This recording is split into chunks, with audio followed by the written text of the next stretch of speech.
Salut à tous! Aujourd'hui, je vous raconte comment je suis devenue top modèle à Dakar. Il faut savoir qu'au départ, je n'avais pas du tout les mensurations pour devenir mannequin. D'ailleurs, j'ai appris beaucoup plus tard que je n'étais pas mannequin, mais que j'étais top modèle. Quelle est la différence entre mannequin et top modèle? Les mannequins doivent être très fines et ce sont des mensurations quasiment invariables. Alors que chez les top modèles, il y a beaucoup plus de diversité en taille, il y en a des petites, des grandes, des moyennes, des un peu plus fortes et surtout assez souvent ce sont des égéries, ce sont des femmes qui font un peu plus de publicité, ce sont un petit peu les starlettes des mannequins et en général elles deviennent assez souvent des muses de photographes, de grandes marques et de choses comme ça.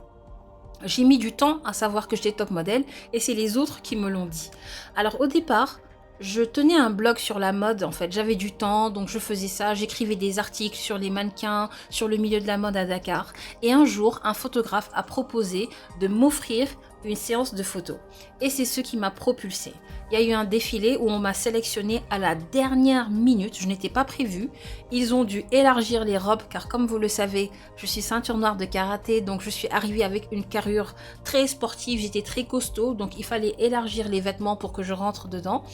En plus, je suis arrivée avec plein de complexes, j'avais des problèmes dermatologiques, j'étais trop sportive, je ne voyais même pas en quoi je pouvais intégrer ce milieu, mais on m'a propulsée au devant de la scène, on m'a fait ouvrir un défilé et à mon premier défilé j'ai porté 7 tenues et c'est comme ça que ça a commencé avec une frénésie incroyable. J'ai vécu des années très intenses de mannequinat à Dakar, mais surtout ça a été une aventure humaine incroyable parce que j'ai rencontré les plus belles femmes du Sénégal, on avait les mêmes défis.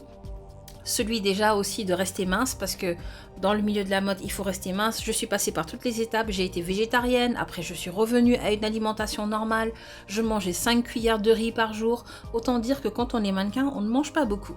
Bon actuellement comme je suis beaucoup plus concentrée sur la peinture, faire des portraits, faire de la peinture abstraite ou classique, je suis un peu plus sédentaire donc j'ai pris un peu de poids, mais ceci dit j'ai gardé d'excellents souvenirs de mes années dans le milieu de la mode à Dakar. J'ai rencontré des photographes de renom qui ont pris de magnifiques photos de moi, c'est eux qui m'ont montré ce que ça pouvait donner mon visage alors que moi je ne voyais pas, pour moi je ressemblais à Mickey tout simplement, je me trouvais pas du tout extraordinaire. Et j'ai rencontré des maquilleuses, des coiffeuses, plein de personnes qui m'ont donné énormément confiance en moi.